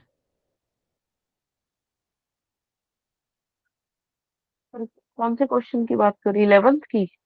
जी। 11th में पहली चीज देखो, एनर्जी की बात कर रहे हैं तो माइनस होता है, और माइनस सिर्फ एक ही ऑप्शन में प्रेजेंट है। एनर्जी निकालनी है आपको, ए ऑप्शन दे रखा है ई हाँ, स्क्वायर डी बाय ऑप्शन हो गया। आर दिस, ठीक है। बी ऑप्शन ये दे रखा है, सी ऑप्शन आपको दे रखा है E²/8πε0 डी ऑप्शन दे रखा है -E²/8π। अब बाकी के फैक्टर छोड़ दो, हाइड्रोजन एटम की अगर एनर्जी देख रहे हैं तो आपको पता है -13.6 इलेक्ट्रॉन वोल्ट यही निकलती है ना, माइनस साइन आता है, तो और किसी में तो है ही नहीं। ये भी निगलेक्ट, ये भी निगलेक्ट, ये भी निगलेक्ट, तो नेगेटिव आ रहा है इसमें, तो बाकी के फैक्टर देखने की जरूरत ही नहीं है, तो ऑप्शन नंबर डी करेक्ट हो जाएगा।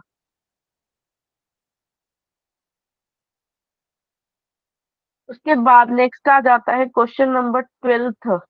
डिट्टो क्वेश्चन है, हाइड्रोजन एटम की एनर्जी पूछी है इन्होंने। क्वेश्चन नंबर 12th में हाइड्रोजन एटम की एनर्जी पूछी, और हाइड्रोजन एटम की एनर्जी कितनी होती है? -13.6 electron volt into Z² bye L², ये होती है। तो यहाँ से ऑप्शन नंबर, क्योंकि हाइड्रोजन के लिए पूछा है तो Z को उन्होंने लिख लिया 1, तो ये बन जाएगा -13.6 electron volt divided by L², तो ऑप्शन नंबर सी करेक्ट हो जाएगा। ऑप्शन नंबर सी करेक्ट हो जाएगा। उसके बाद क्वेश्चन नंबर 13 है, the range of frequencies of the line of visible region in the hydrogen spectrum is. ये तो आपको डायरेक्ट ही याद रखना पड़ेगा। क्वेश्चन नंबर 13 डायरेक्ट ही याद रखना पड़ेगा कि विजिबल रीजन के लिए क्या रेंज होती है। वो होती है 6 × 10⁻14। मैम डायरेक्ट क्यों याद रखना पड़ेगा? मतलब विजिबल रीजन बालमर में होता है ना मैम। निकाल भी सकते हो, बार बार इतनी कैलकुलेशन करने से अच्छा आप याद भी रख सकते हो। निकालने को तो, बट पेपर में नहीं है ना इतना टाइम आपके पास। फ्रीक्वेंसी वैसे निकालनी है ना, हमने मतलब बालमर सीरीज की ना। ये, हाँ वैसे तो वैसे ही निकलेगी। लाइमन सीरीज के लिए हमारे पास क्या होता है? एक हमने 4 तरह की सीरीज की, एक लाइमन हो गया, एक बाल्मर सीरीज की है, थर्ड और कौन सी की है? पास्टन हो गया, फोर्थ ब्रैकेट सीरीज होती है, फिफ्थ होती है हमारे पास फंड सीरीज। बताओ कौन सा किस रीजन में लाई करता है? ये किया मैम है हमने इसका क्लास में। आंसर क्या दिया है? ए आंसर दिया है इसका? डी। कौन सा आंसर दिया ma'am? B option number D, fourth option. B, D. D D. बताओ आपने क्लास में ये किया हुआ है, लाइनमैन किस रीजन में फॉल करता है?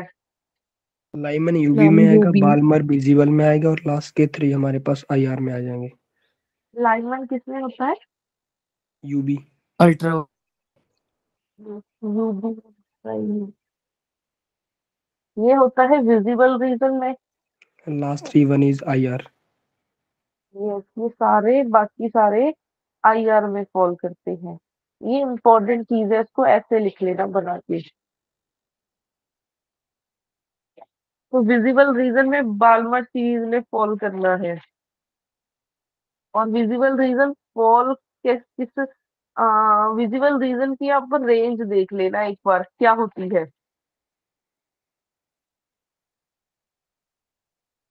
विजिबल रीजन की रेंज देख लेना एक बार क्या होती है।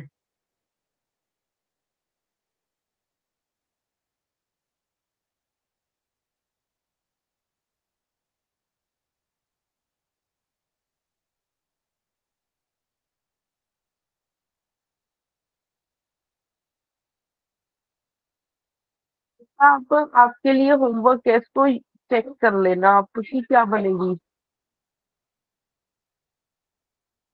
गूगल से सर्च कर लेना क्योंकि हर एक सीरीज चेक करनी पड़ेगी आपको यहाँ पे।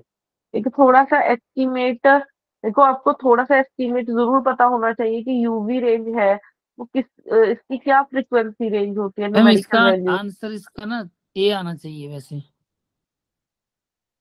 क्योंकि बाल्मर सीरीज की जो रेंज है ना वो 4 1 6 6 10 के बाद 14 से लेके 8 2 2 7.5 तक बनेगी।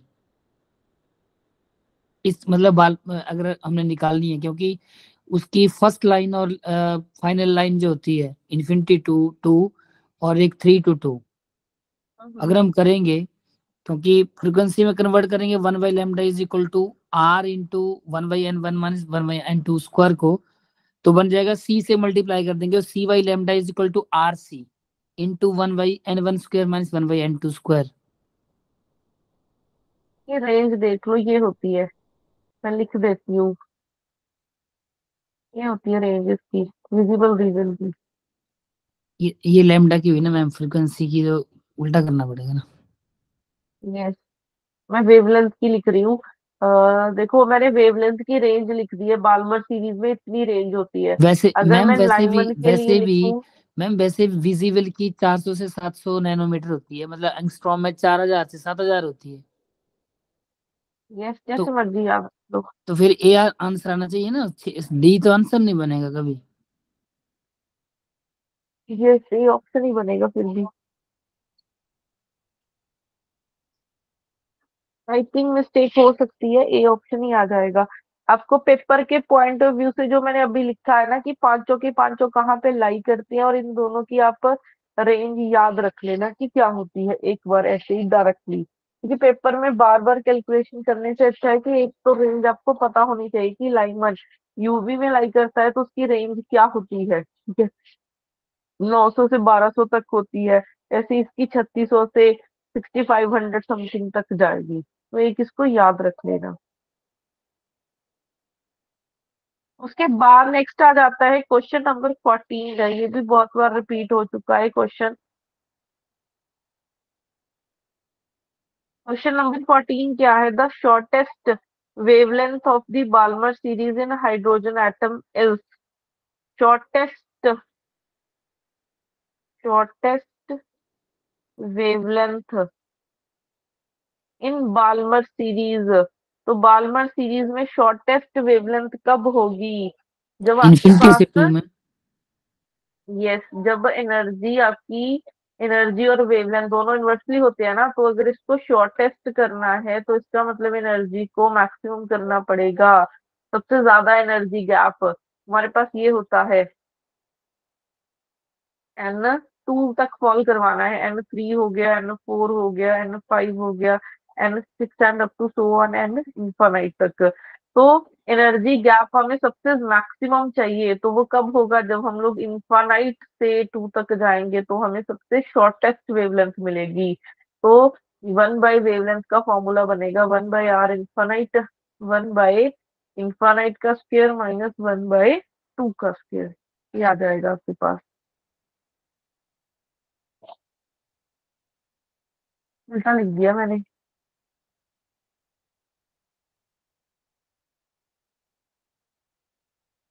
ये मैंने उल्टा लिख दिया है।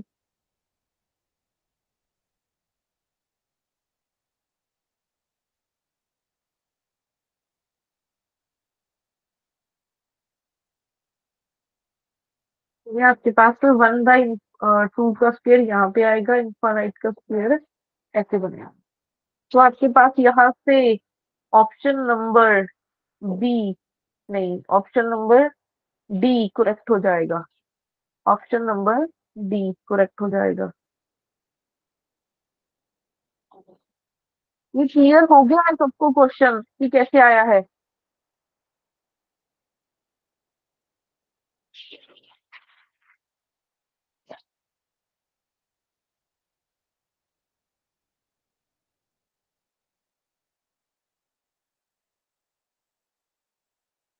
उसके बाद नेक्स्ट हमारे पास आ जाता है, ये कौन सा था, क्वेश्चन नंबर 14। क्वेश्चन नंबर 15 देखो। क्वेश्चन नंबर 15 क्या बनेगा? If E H is the binding energy of the electron in the Bohr model of hydrogen atom, both the charge and the mass of electrons are double, the ma'am binding ये energy answer है becomes इसका, answer बताएंगे जरा इसका, इसका ये 15 का ये क्यों होगा? ये आंसर है। शॉर्टेस्ट वेवलेंथ, शॉर्टेस्ट वेवलेंथ कब नहीं होगी? मैम 15 का मैम। ये 15 बोला, 15 का देखना पड़ेगा। हाँ, उन्होंने क्वेश्चन क्या बोला है कि EH is the binding energy of the electron in Bohr model of hydrogen atom. ये हाइड्रोजन एटम की एनर्जी है। अब उन्होंने क्या किया? And both the charge and mass of the electron are double. अगर हम लोग मास को भी डबल कर दें, चार्ज को भी डबल कर दें, ठीक है, चार्ज को भी डबल कर दिया जाता है, तो बाइंडिंग एनर्जी कितनी बन जाएगी? EH डैश ना बनेगा। तो हमने अभी एक फॉर्मूला लिखा था एनर्जी का, हाइड्रोजन एटम की एनर्जी का, वो फॉर्मूला पीछे लिखा था मैंने कहीं पे, ये लिखा है, ये लिखा था फॉर्मूला, ये फॉर्मूला लिखा था।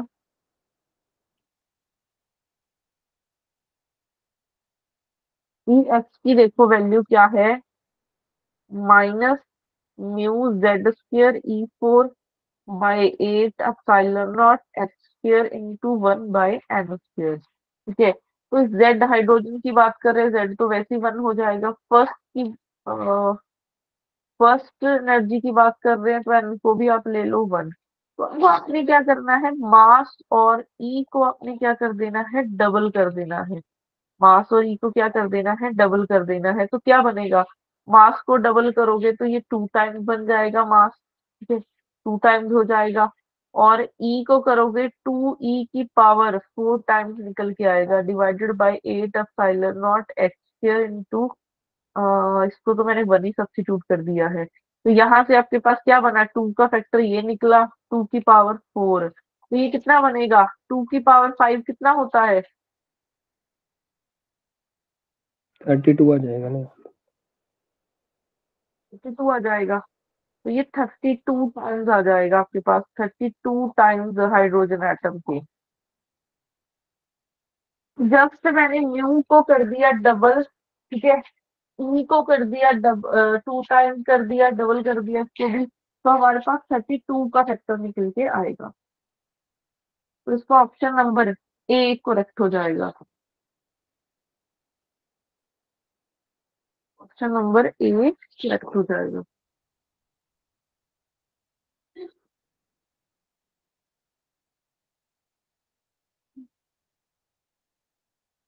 उसके बाद क्वेश्चन नंबर 16 आता है।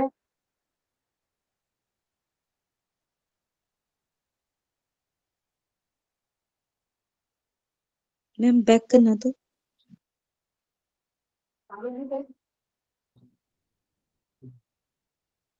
Okay ma'am.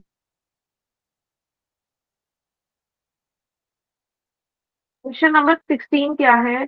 The degeneracy of an excited state of nitrogen atom having the electronic configuration, degeneracy of excited state of nitrogen atom, कैसे निकालोगे इस क्वेश्चन को?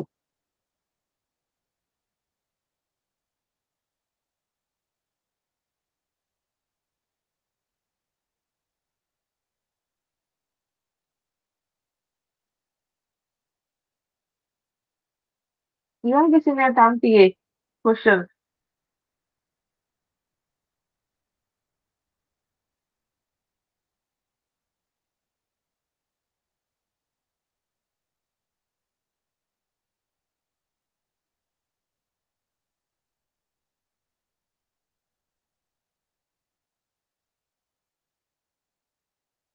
बताओ, किसी ने किया है अटेम्प्ट ये?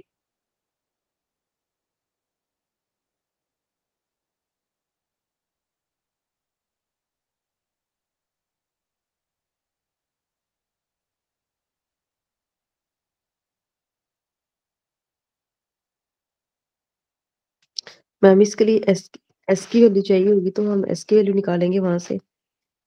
हमारे पास 3 है एटम्स है, 3 इलेक्ट्रॉन्स है, सिंगल इलेक्ट्रॉन 3 है ना।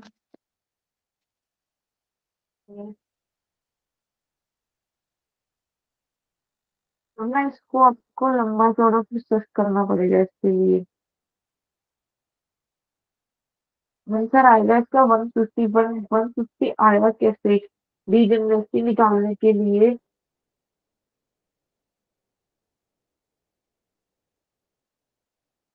देखो नाइट्रोजन एटम है, नाइट्रोजन एटम है हमारे पास।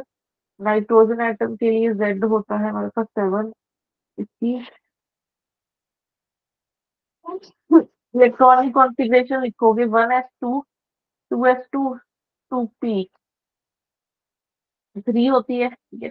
अगर आपने फर्स्ट एक्साइटेड स्टेट के लिए देखना है, फर्स्ट एक्साइटेड स्टेट के लिए फर्स्ट एक्साइटेड स्टेट के लिए आपके पास क्या बनेगा, एक इलेक्ट्रॉन शिफ्ट हो जाएगा आगे। फर्स्ट उसके लिए एक इलेक्ट्रॉन आगे शिफ्ट कर दो, 1s2 2s2 2p2 कर दो 3s1। तो आपने एक्साइटेड स्टेट के लिए डीजनरेसी निकालनी है। एक्साइटेड स्टेट के लिए हम लोग क्वेश्चन कर रहे थे, अच्छा ठीक है। फर्स्ट एक्साइटेड स्टेट के लिए फर्स्ट एक्साइटेड स्टेट के लिए अगर हमने डीजनरेसी निकालनी है तो हमें इतने एनर्जी लेवल्स में क्या करना पड़ेगा, इसको ब्रेक करना पड़ेगा। इतने एनर्जी लेवल्स में ब्रेक करना पड़ेगा। वैसे आप ये कर सकते हो क्वेश्चन की नहीं कर सकते,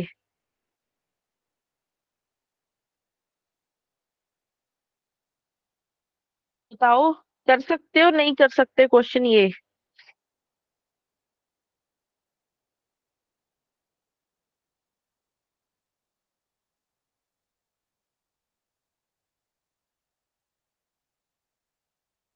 आज का दिन इस क्वेश्चन पे ट्राई मारना कि कैसे निकालनी है हमने डीजनरेसी।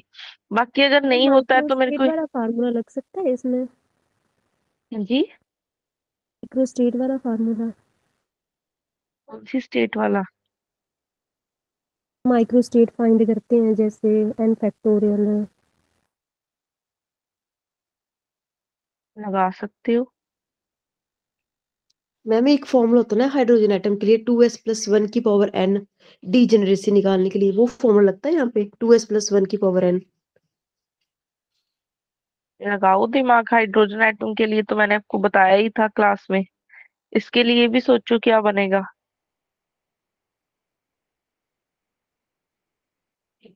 थोड़ा सा दिमाग लगाओ इस पे आज। अगर नहीं होता है बट मेरे को याद करवा देना, कल करवा दूंगी मैं आपको क्लास में, नहीं वो भूल जाती हूँ, मेरे दिमाग से निकल जाएगा, बट मेरे को याद करवा देना आप। क्वेश्चन नंबर 16 भी ऐसे ही है, क्वेश्चन नंबर 17 भी ऐसे ही है।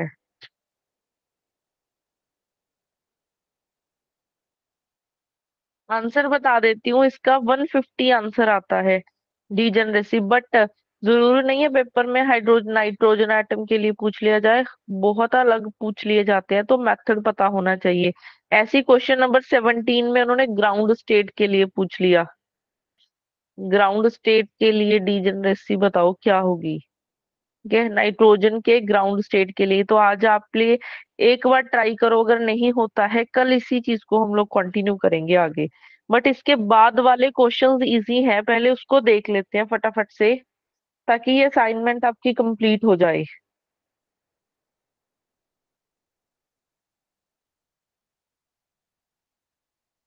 ढूंढ लेना, अगर नहीं मिला तो कल बताती हूँ क्लास में आपको मैं मेथड, जो जनरलाइज बताऊंगी, चाहे हाइड्रोजन में किसी भी एटम के लिए निकालना हो। क्वेश्चन नंबर 18 देखो, what is the maximum number of electrons with spin plus half in the P orbital. P orbital में हम लोग मैक्सिमम कितने रख सकते हैं, पी में 3 इलेक्ट्रॉन, 3 बॉक्स होते हैं, तो 2 इसमें, 2 इसमें, 2 इसमें, तो टोटल हम लोग 6 रख सकते हैं इसमें। टोटल 6 इलेक्ट्रॉन्स हम लोग रख सकते हैं, तो ऑप्शन नंबर ए करेक्ट हो जाएगा इसका। ऑप्शन नंबर ए करेक्ट हो जाएगा। ऐसे ही क्वेश्चन नंबर 19 क्या है, मैम स्पिन ग्राउंड। प्लस नहीं बोला हुआ इसमें। इलेक्ट्रॉन की स्पिन तो प्लस ही होती है। अगर डाउनवर्ड डायरेक्शन में हो तो ये हाफ नहीं हो जाएगी स्पिन? एक की स्पिन, एक ऑर्बिट में एक की स्पिन हाफ नहीं होगी, अच्छा प्लस नहीं होगी, सॉरी माइनस सॉरी नहीं होगी? सॉरी सॉरी, इन्होंने ना स्पिन हाफ दे रखी है। इलेक्ट्रॉन विद स्पिन +1/2 मेंशन कर दिया गया है, मैंने प्लस देखा ही नहीं है। Yes +1/2 ma'am. अगर मेंशन कर दिया गया है, इसका मतलब सिर्फ आप अप वाले रख सकते हो, सिर्फ अप वाले रख सकते हो, डाउन वाले नहीं रख सकते। तो डी आंसर हो जाए, बी आंसर हो जाएगा इसका। इसमें हम लोग अप वाले रखेंगे, सिर्फ डाउन वाले नहीं रखेंगे। तो टोटल सिर्फ 3 ही रख सकते हैं, 3 ही रख सकते हैं। ऑप्शन नंबर बी करेक्ट हो जाएगा इसका।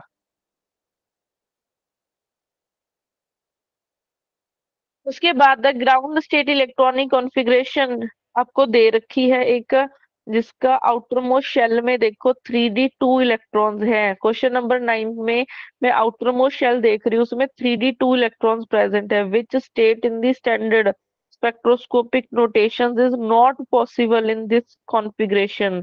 3d2 के लिए, 3d2 के लिए डी है ना हमारे पास, डी के लिए 5 बॉक्स बनते हैं, 2 इलेक्ट्रॉन्स प्रेजेंट है, तो वही ml की वैल्यू लिखेंगे, +2 +1 0 -1 -2।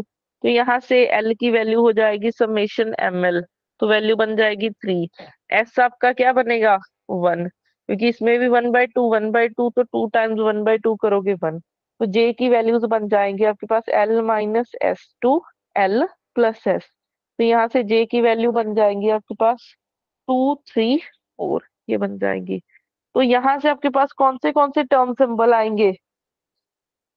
एल की वैल्यू 3 है, एल की वैल्यू 3 है, इसका मतलब कौन सा आएगा, बताएगा कोई?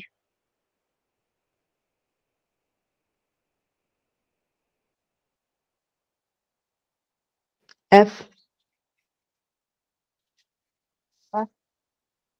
एस, एस की वैल्यू 1 है, इसका मतलब 3 आएगा, जाएगी मैम इसकी वैल्यू। और हाँ 2 3 4 ये टर्म सिंबल आएगा।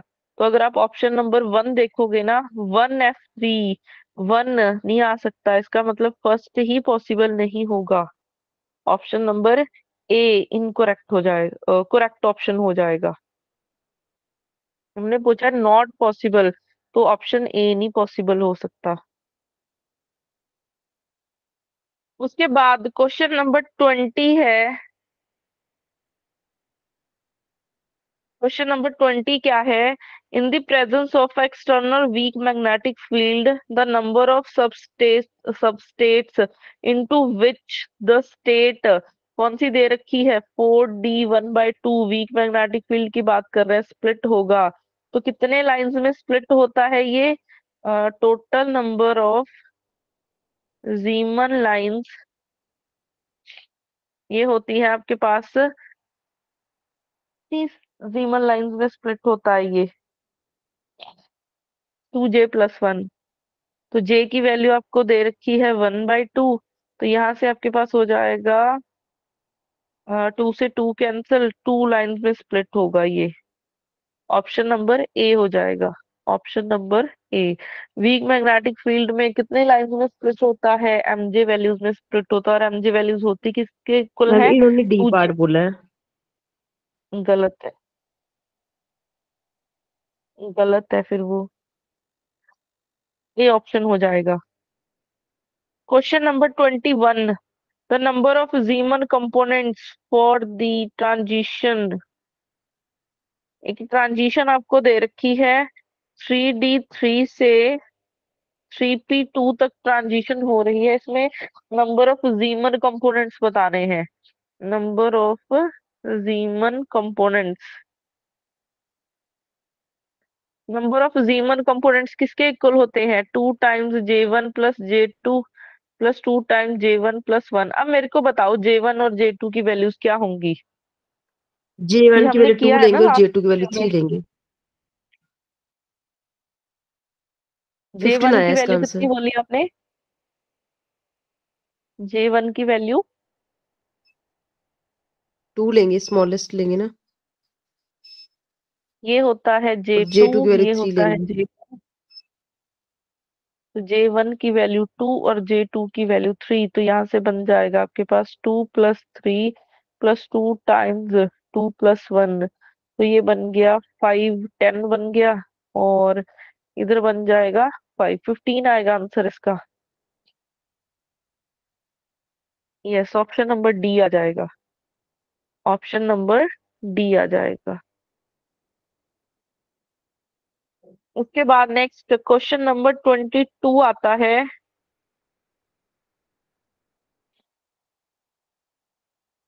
क्वेश्चन नंबर 22 क्या है? The Zeeman pattern of line consist of a 9 equidistance state. Upper state दे रखी है, लोअर स्टेट हमसे पूछा है, ये ऑलरेडी हम लोग क्लास में कर चुके हैं। अपर स्टेट दे रखी है 3p2, लोअर स्टेट हमसे पूछा है, ठीक है। तो total number of जीमन components, जीमन components आपको दे रखे हैं 9, और टोटल नंबर ऑफ जीमन कंपोनेंट्स होते क्या है? 2J1 + J2 + 2J1 + 1।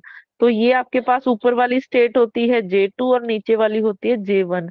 तो J2 की वैल्यू हो जाएगी 2, J1 हमने फाइंड करना है, तो यहाँ से बन जाएगा आपके पास 2 प्लस, नहीं, J1 + 2 + 2J1 + 1 = 9।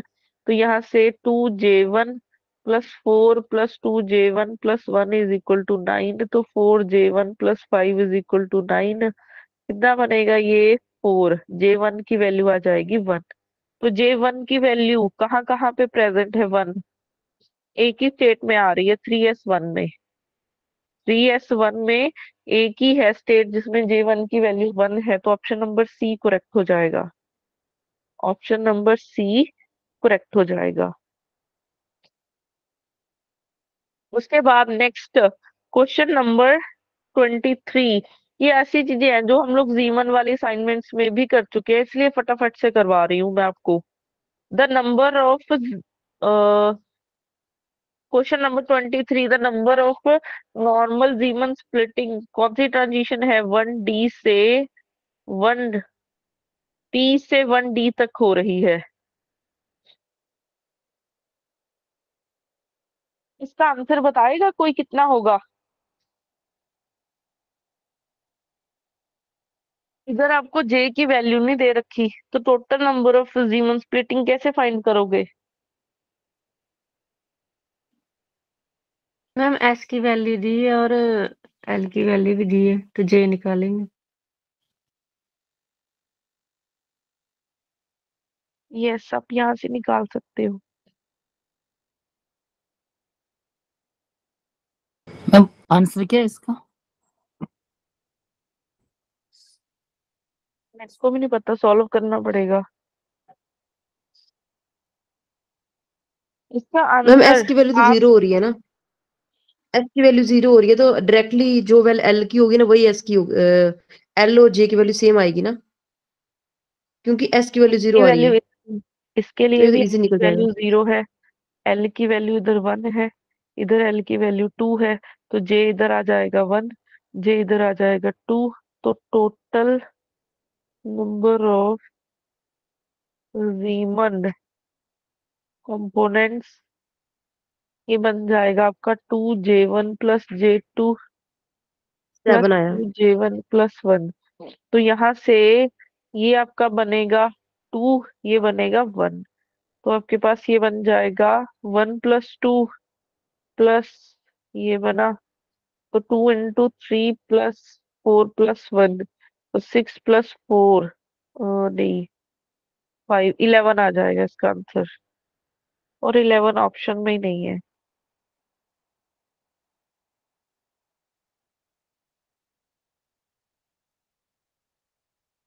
हम J1 ट्रांजिशन मैम 1P 9 आ से रहा है 1D इसका की आंसर? इधर कर रहे हैं ना, तो 9 आ J1 रहा है? 9 आ रहा है मैम हमारा तो। 9, यस मैम, 9 कैसे 9 आ आ रहा है, जे तो वन आप को शफल कर दो। हम ट्रांजिशन रहा ऊपर से 1P से 1D के लिए ले रहे हैं ना, तो फिर J1 नीचे वाला। 9 आ रहा है। हाँ ठीक है, यस मैम। समझ गई। ये J1 हो जाएगा, ये J2 हो जाएगा।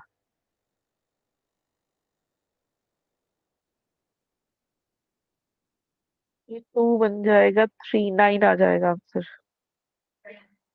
9 आ जाएगा आंसर। उसके बाद क्वेश्चन नंबर 24 है,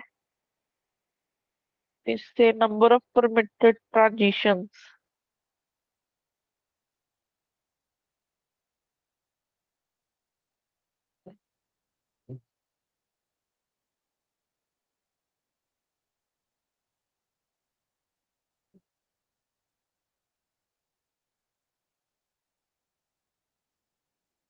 क्वेश्चन नंबर 24 है, the number of permitted transitions from 2p 3/2 से 2s 1/2 in same the formula ma'am, presence same in the formula लगेगा। presence of a weak magnetic field। अब इसके लिए फिर वही टोटल नंबर ऑफ जीमन लाइंस कितनी बन जाएंगी? 2j1 6 प्लस आया answer ma'am. j2 plus 2j1 plus 1। j1 की वैल्यू बोलो क्या होगी? हाफ हाफ होगी। j2 की वैल्यू 3/2। ये बन जाएगा j1 और ये होता है j2, जैसे हमने मेथड सीखा था। 1/2 प्लस 3/2 प्लस ये बन गया, तो यहाँ से 4/2 2 बन जाएगा, 1 प्लस 1 तो 4 प्लस 2 6 आ जाएगा आंसर। इसका आंसर हो जाएगा 6। उसके बाद क्वेश्चन नंबर 25 क्या बताता है हमें?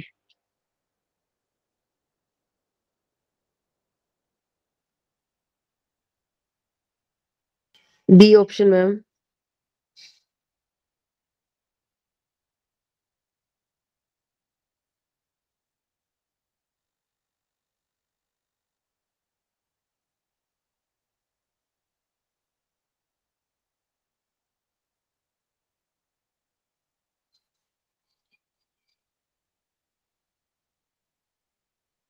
उसके बाद क्वेश्चन नंबर 25 आता है।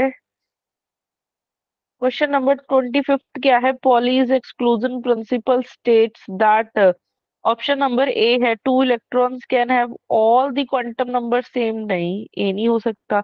No 2 electron can have all the quantum number same. Option number B बनेगा इसका। ऑप्शन नंबर बी करेक्ट होगा। सी देखते हैं, अगर particles with integral and half integral spin can not exist in the same state. नहीं, ये नहीं बोला इसने। ठीक है, तो ऑप्शन नंबर बी करेक्ट हो जाएगा।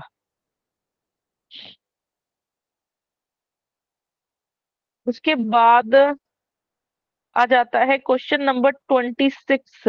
ये हम ऑलरेडी कर चुके हैं जीमन वाली असाइनमेंट में, मैं नहीं करवा रही हूँ। ऑलरेडी इन जीमन असाइनमेंट हम लोग कर चुके हैं, जिसमें हम लोगों ने 2p 1/2 को अगर हम स्ट्रॉन्ग मैग्नेटिक फील्ड में रखते हैं, स्ट्रॉन्ग मैग्नेटिक फील्ड में रखते थे, तो आपके पास 5 एनर्जी लेवल्स में स्प्लिट होता था। ये हम ऑलरेडी कर चुके हैं उसमें। ठीक है, तो ये मैं क्वेश्चन यहाँ पे रिपीट नहीं करूंगी। उसके बाद जो नेक्स्ट बचते हैं 27 28 29, वो हमने आगे वाइब्रेशन रोटेशन स्पेक्ट्रा करना ही है, उसमें डिस्कस कर लेंगे। ठीक है, और एक आपका जो डीजनरेसी वाला है, आज इसको ट्राई करो, अगर नहीं होता है तो कल देखेंगे। बाकी कल हम लोग वाइब्रेशनल और रोटेशनल वाली असाइनमेंट सॉल्व करेंगे, फिर एटॉमिक को खत्म करेंगे।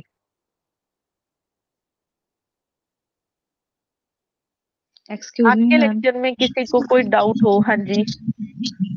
मैम दिन में नहीं हो सकती आपकी क्लास? इसकी क्लास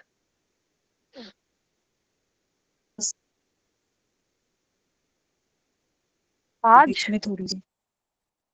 हाँ मैम, स्टार्ट कर दो मैम, टाइम नहीं है इतना। मैंने आपको बताया था ना ऑलरेडी लास्ट लेक्चर में। क्या बताया था मैंने लास्ट लेक्चर में? पता नहीं मैम, क्या बता। मैंने कुछ लास्ट लेक्चर में आपको बताया था। ये कौन सी असाइनमेंट थी?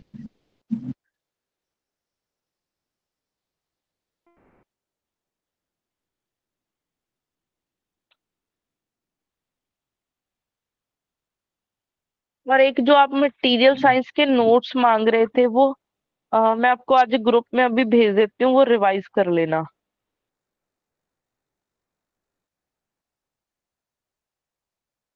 अब हमारी और क्लास नहीं होगी मटेरियल साइंस की मैम?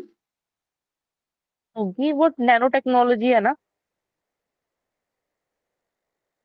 होगी नैनो की?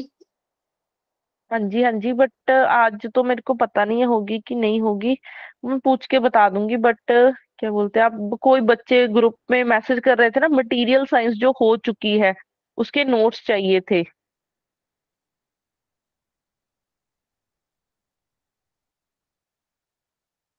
तो वो आपको मैंने मंगवा के भेजे हैं, ग्रुप में भेज देती हूँ मैं आज।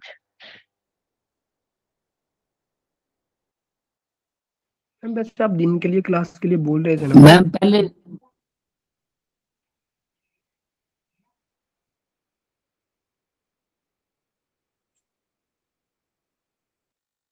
सबकी आवाज कट गई, क्या बोला समझ में नहीं आया।